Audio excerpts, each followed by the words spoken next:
Good afternoon, everyone. And James and I are completely aware that we are standing between you and traffic or getting back to your own home, so we'll keep things moving. But I wanted to start out by talking a little bit about Community Living Toronto.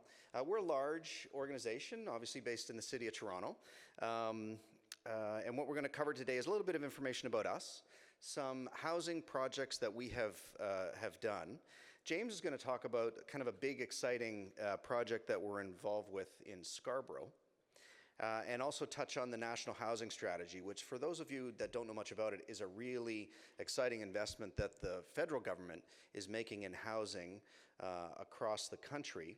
And it's the first time in the history of housing in this country where there's an allocation of 2,400 units set aside for people with intellectual disabilities. So it's a really neat piece of legislation. I'll just highlight something around Community Living Toronto. So we do a lot of different services, but in terms of places for people to live, we support about 600 people in the city in their homes. So that home could be a group home, that home could be an apartment that they rent, it could be an individual living with a family or on their own, and we provide various levels of support all the way up from people that might need 24/7 support and might have medical needs, or might just need a connection with somebody a few hours a week to help with banking or doing some things like that. So the need for housing is significant. It's estimated that over 100,000 Canadians with intellectual disabilities are not able to access affordable housing that meets their need. And that in the big centers, Vancouver, Toronto, Ottawa, is even more obvious.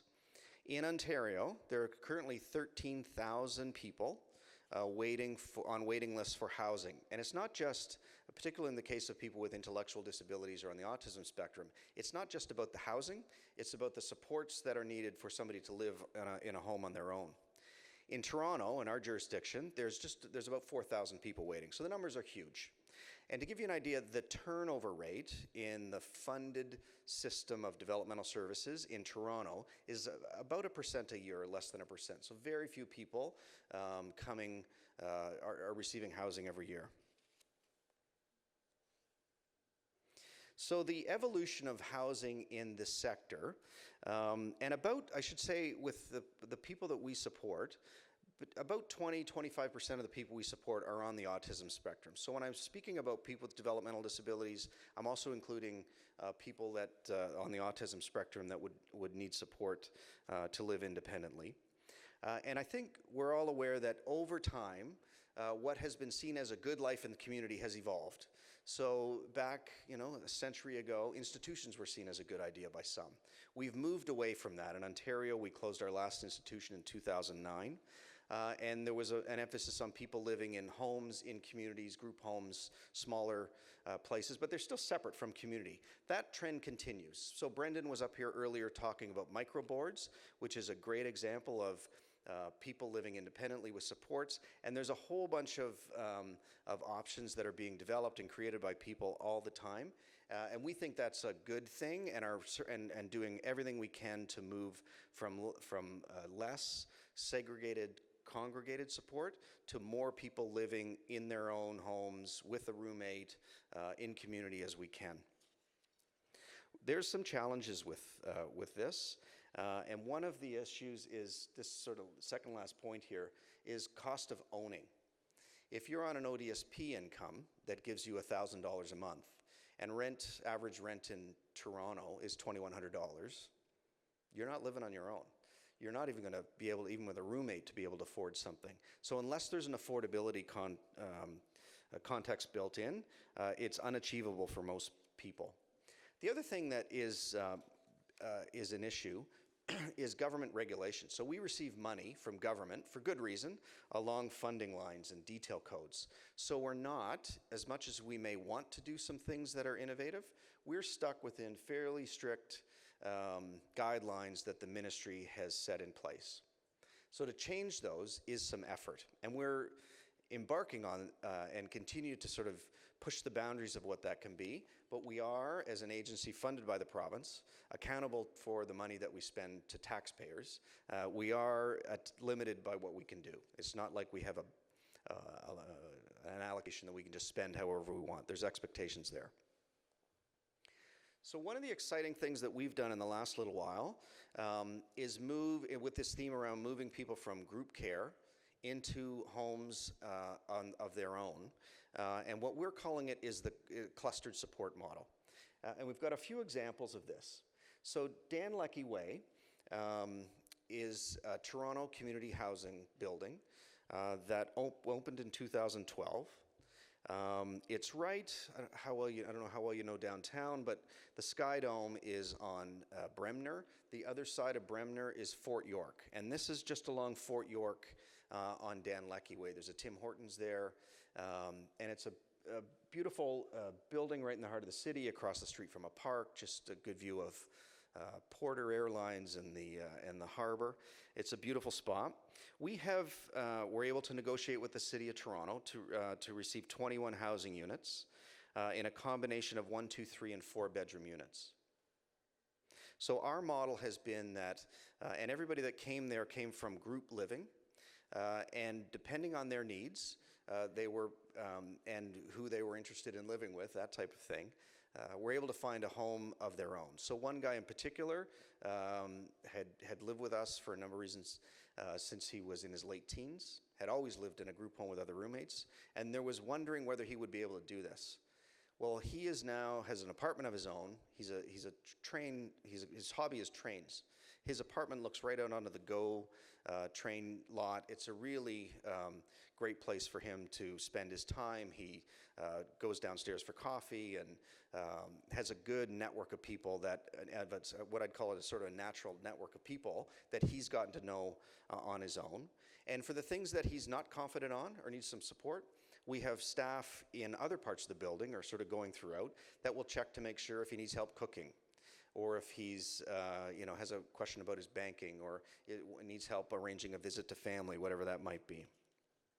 The model here is that we have the leases with community housing, which, I don't know, as people may know, there's huge wait lists with community housing.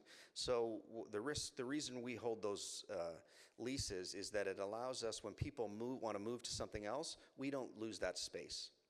So we're able to maintain operating and supporting people in that space without it sort of going back onto the wait list. And again, the wait list on Toronto Community Housing, I don't know off the top of my head, but it's a dozen years long. So it would be hard if we had to turn it over regularly. I've got a bit of a video that we do. Every May we do what we call 31 Days of Community Living. We have people throughout the organization doing sort of 1-minute videos. So this is a video that I'm hoping works of a couple people at Dan Leckie Way.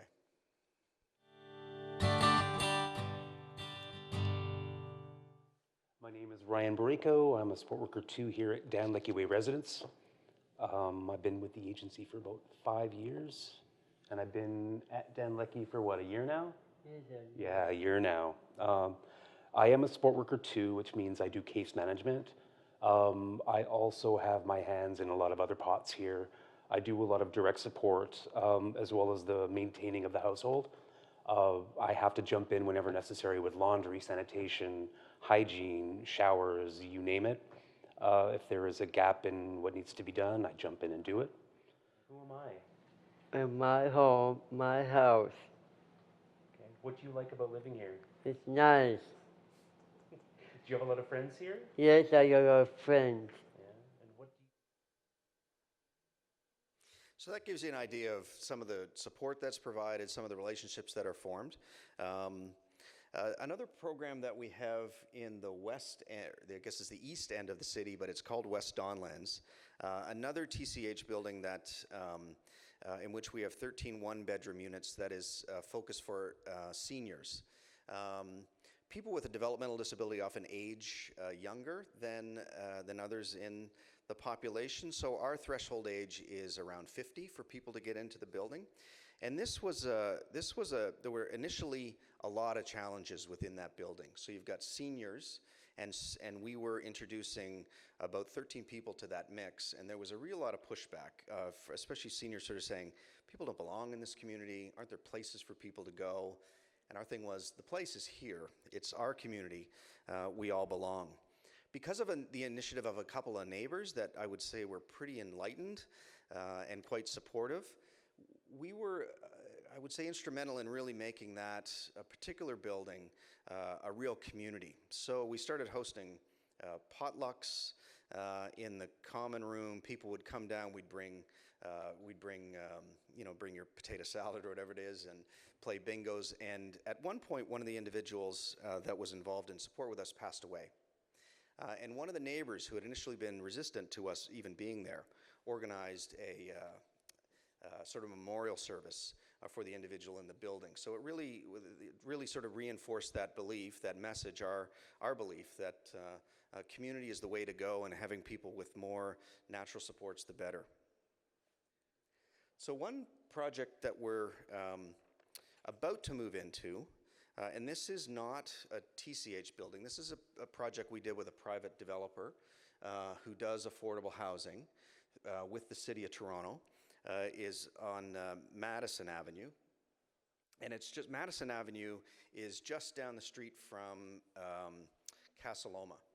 Beautiful building, low rise, in a nice part of town right by public transit, which is also great for us.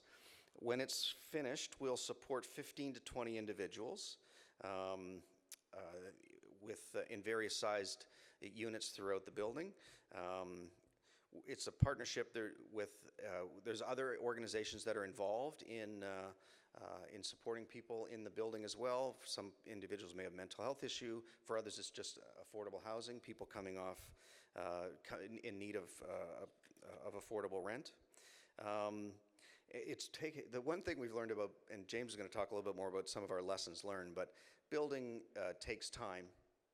And it's a lot about forging relationships. So when you step up and say, we're going to go in this project, you've kind of got to be there. Sometimes us in the social services, we're not always on top of things as we should be. That doesn't work when you're dealing with a developer who time is money.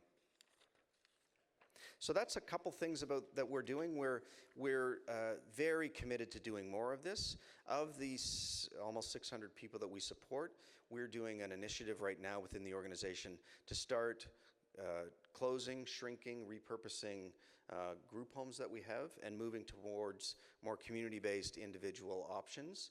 One, because of the housing market in Toronto is out of reach for most people, including ourselves. But also we think, and have seen and have heard from families and individuals, that it's just a better way to provide places for people to live.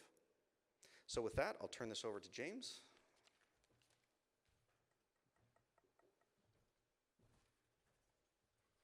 Thank you, Brad. Thanks. So I'm going to talk about one project in particular that we're working on. These are the things that we've accomplished so far, and they're quite numerous, of course, but our future, if I can figure out how to do this, I think is our Lawson site. So our Lawson site's about just under 5 acres, not that far from here at Ellesmere and Grangeway, so near McCowan, a kind of kitty corner to the Scarborough Town Centre. It's an asset that we've held on to for quite some time. It was originally a school site, so there's an old school on it that we use for a lot of really great, really important day programming and respite programming. Built in the 1960s and in very significant need of repair, and the building as it stands right now isn't meeting our needs, and we think we can do better. So as we started to think about what are we going to do with this 5-acre site in a very kind of underdeveloped but rapidly expanding and rapidly developing part of the city, we thought about what kind of objectives do we want out of any sort of redevelopment or repurposing project. Top line, of course, is our social purpose. We are a developmental services agency. We are not-for-profit. We are thoroughly based in our community. The return that we provide for the people we support and the community around us is first and foremost our top priority. Second to that, this is an asset that our predecessors have stewarded for a long time. The only reason we're in this position and able to do this now is because our predecessors have acquired this and held on to it for a very long time. About 10 years ago, we looked at doing something with this site. The market wasn't ready. Now we're hearing the market is ready, but we can only do that because we have this asset. So we want to maintain our presence, if not necessarily the asset as it stands today. We want to maintain our presence in the community on this site. That means a lot to the people involved with Community Living Toronto. That also means we want to replace our existing program space and kind of respite space and other programs that we do in this kind of repurposed school building now in a new space that's more modern, more flexible, but also more community focused. So it's no longer about having that place for those people, as Brad alluded to earlier, but rather a community space where people with disabilities enjoy programming, do things in the community with other people who don't have disabilities, who happen to live in the same community. As I say, integrating people with disabilities into the community in a residential way, so living there, as well as enjoying programming there. So creating new housing units, of course, for people with disabilities, which is a major, major problem. There are about 4,000 people, as you saw in an earlier slide, 4,000 people with developmental disabilities in Toronto alone, waiting for housing, and we want to make a contribution to that crisis. But also, we're still an organization with operational challenges and operational needs, and in an environment of austerity and steady or declining budgets. We need to think of our bottom line, not for our sake, but for the sake of the services that we provide.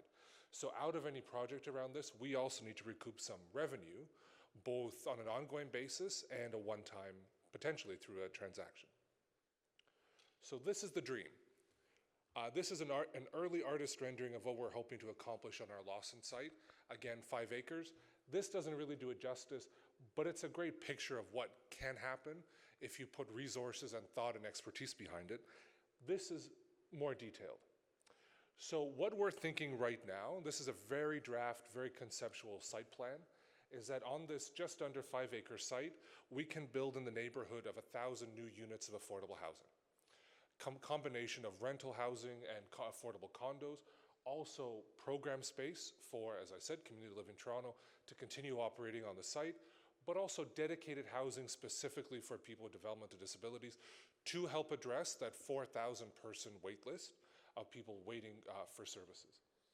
This is an enormous project, and at the end of the day, it might look like this. So 1,000 units, 5 towers, our presence scattered throughout. It's very important to us. We're thinking that approximately 20% of the units created through this project will be allocated specifically for people with disabilities supported by Community Living Toronto and our sister agencies. It's very important for us that those units, the 20% of the total project, be scattered throughout the buildings. So it's not just that building for those people supported by Community Living Toronto, but rather neighbors who don't have disabilities, building those natural networks, those natural connections that only come from organic connections with the people that live around you. I mentioned that the only reason we're in a position to be able to do this is because our predecessors have stewarded this asset and we're now able to think big thoughts about this great piece of land. The other reason is thanks to our friends in the federal government, the National Housing Strategy, which Brad alluded to, first time in literally generations that the federal government has stepped up in a big way to build new affordable housing. The total budget is about $40 billion over about 10 years. We're now 2 years into it, so that number is, it's still 40 billion, but there's less than 40 billion on the table as time moves on. But out of that 40 billion is a dedicated $15.9 billion across the country in what the feds are calling the National Housing Strategy Co-Investment Fund. And that's specifically to enable organizations to build new and interesting and critically necessary affordable housing in every jurisdiction from coast to coast to coast. The feds are thinking that they'll construct 60,000 new units of affordable housing with this money. And as Brad also alluded to, and another historic first, they have earmarked specifically funds and also grants and programming and ongoing development support to construct at least 2,400 new units of affordable housing specifically for people with developmental disabilities. This is a first. It's the first time the federal government has even recognized that there's a dedicated need for this subpopulation, but now they've recognized it and they're putting money and resources behind it to actually make it happen. So we want to tap into that. So we are preparing, we're in the midst of the early days of preparing an application to the National Housing Strategy to grab onto some of these funds and do something with it. In particular, we're thinking, and I apologize for all the text here, it's very complicated, it's stupidly complicated actually, so I'll just boil it down to its bare bones. We're thinking that we will tap into this money, this target of building 60,000 new affordable housing units, and again, specifically 2,400 new units of housing for people with developmental disabilities. We'll tap into that to build a rental portion of our property that will be a long-term asset that Community Living Toronto will hold on to forever and spin off revenue to support our bottom line and our mission as an organization. In that same building, we will rebuild our program space and have the community space that I alluded to earlier as one, I don't know how to go back here, so I won't, as one of those buildings in this 5-building development. We're talking to CMHC, which is the Canada Mortgage and Housing Corporation. They are the stewards of this massive pot of money that's available for organizations. We're talking to them and very early, we have been talking to them since early days, and we're continuing to talk to them on a regular basis about our project as it develops to bring them on board. And critically, we're also talking to all of the elected officials in the Scarborough part of the city to get their support for this project. We've also been very lucky to speak to the Parliamentary Assistant for Housing, who's Adam Vaughan, who's very much on board. I won't quote him, but he said some great things to us when we pitched him on this project. Similarly, the Housing Minister, Jean-Yves Duclos, of course, pre-election, who knows what will happen post-election, but the minister and his staff also very much supportive and telling us, go, these are specifically the kinds of projects that this money is there to support. So we're eager, we're doing the work. Unfortunately, the application does take a lot of work, which is why it always takes longer than certainly I thought when we got into this. Among other things, excuse me, you have to have your project pro forma, you have to have your complete business case, you have to have connection to the key targets that I mentioned, and proof of capacity to both build, maintain, and sustain the asset in the long term. We know we have all of that stuff, and we're doing all of that work. It just takes time to build that case and assemble it all into a pitch that we'll then hand to the federal government, and then, knock on wood, work with them back and forth to negotiate a project that works for them and for us today and forever. I won't go long on this, but we did some work on how our vision for the site aligns with what the feds are trying to do here. The biggest one, of course, is these 2,400 units specifically for people with disabilities, and of course the overall 60,000 units of affordable housing across the country. But more than that, our site is close to transit, close to services, underdeveloped community with a lot of development pressure to intensify and build more. The Scarborough subway stop a Scarborough subway stop, I should say, will be very close to our site, so further enhancing the transit access of the site. And it's an underutilized asset today, and it's exactly those kinds of assets that the feds are looking to do something with. The market has moved on from what are traditionally called greenfield developments in the city of Toronto, so a place where it's just a green field, as the name would suggest, where there's nothing going on there. The market is looking at what are called brownfield, so repurposing land that is used for something else, both because it's cheaper to do that than it is to buy a brand new piece of land that's never been touched, but also because there aren't that many green pieces of land left in the city of Toronto for big projects. So we think we align very well. But through the projects that Brad explained and the Lawson project, we've learned a lot, and we're eager to share what we've learned with organizations that are embarking on housing journeys. First and foremost, and this bothers me on a daily basis, we were just talking about this about an hour ago, progress takes time, but that's okay. Because at the end of the day, these are critical assets that you will have, that will be part of your organization, part of your community for a very long time, and you want to make sure you get it right.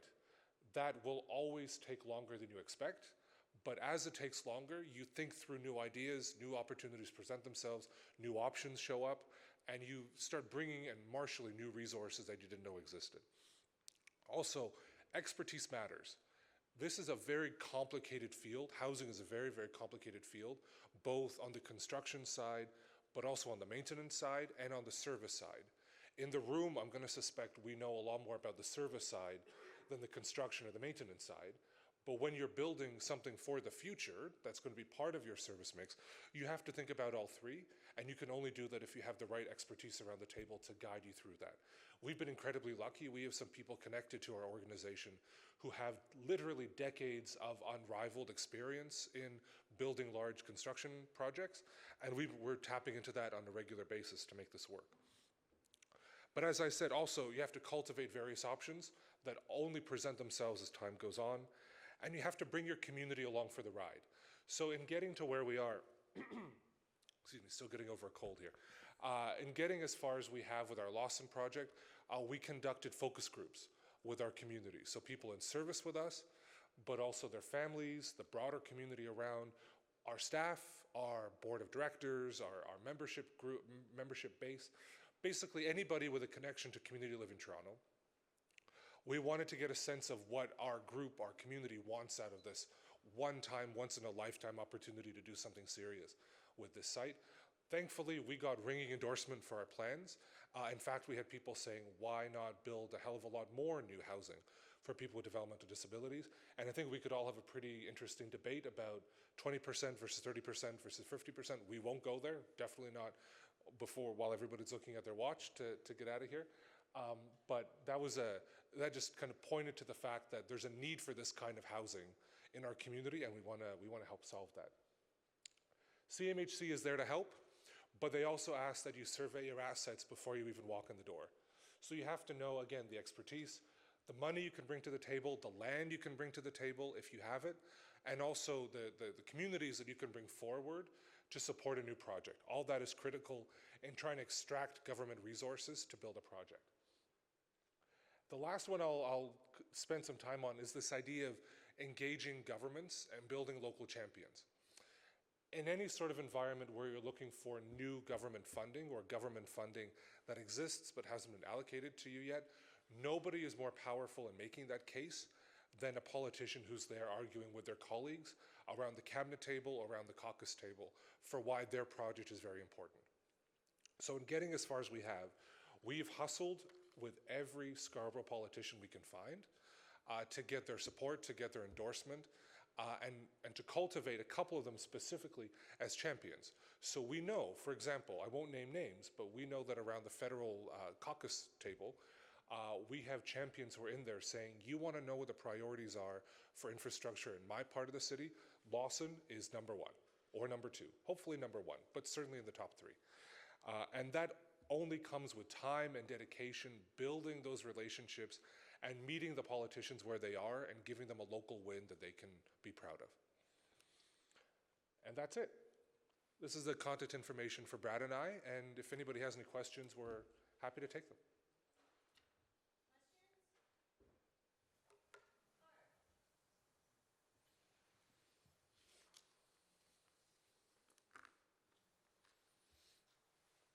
I actually don't have a question, but I have a comment.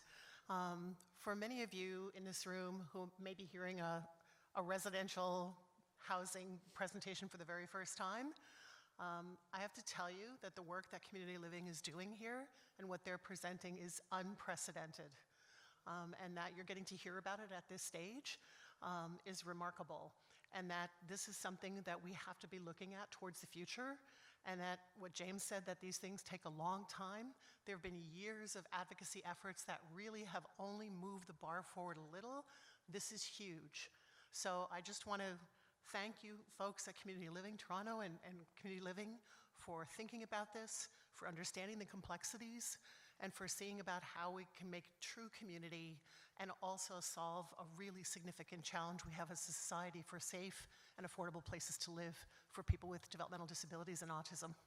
Thank you so much. Thank you, Mark. Thanks very much.